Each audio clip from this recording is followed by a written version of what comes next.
If you're young and overweight and wanting to get started in the gym to improve yourself, here's the 3 things you must know before showing up for your first session. Before we get started, my name's Nick and I used to be in your exact position, bro. Started out as a fat gamer who hated sport, hated fitness my entire childhood, and I constantly ate junk food. At my max, I was over 225 pounds at 13 years old. I was morbidly obese and I hated what I was looking at when I was staring into the mirror. But eventually, I got started on my fitness journey and I lost over 70 pounds. And I've been consistently going to the gym for over 2.5 years. But when you're showing up to the gym for your first month, or for me, I had these problems in my first 6 months at least, and you're gonna have to prepare yourself for these pitfalls. Number 1 is feeling out of place. It was scary going to the gym for the first time.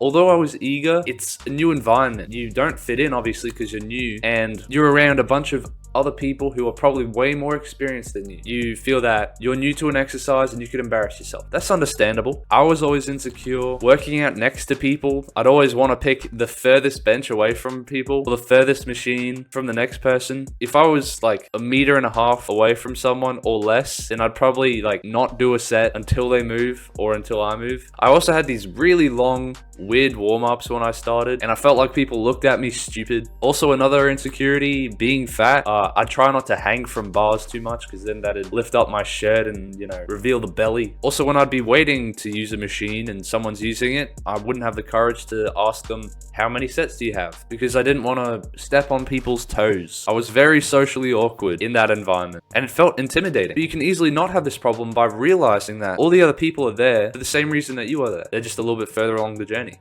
They're just a little bit further on the path. They're just there trying to get better. And when you break the ice and get to know someone in the gym, they could turn out to be one of your best friends. And people in the gym are super positive and supportive to newbies. Having essentially grown out of that spot, whenever I see someone new to the gym show up and start working out on the bench next to me, that reminds me of the me from 2.5 years ago, from the me from 4 years ago. And when I see him, I smile. If not, start a conversation to get to know them. I want to see what consistency can do for them, because it's done a lot for me. The second thing you must know is that you gotta focus on the weight room more than the cardio. If most of your time accumulated in the gym over the weeks is in the cardio room, then you're doing it wrong. I know it's tempting to assume that, you know, you're fat and running a lot will just lose it. But think of it this way. You have a lot of stored energy, because that's what fat is. Fat is stored energy. So you have a lot of this at hand and ready to use. Now, would you rather run it off or use that existing energy to build muscle and strength in the weight room? Just real quick, here's what I looked like when I did cardio.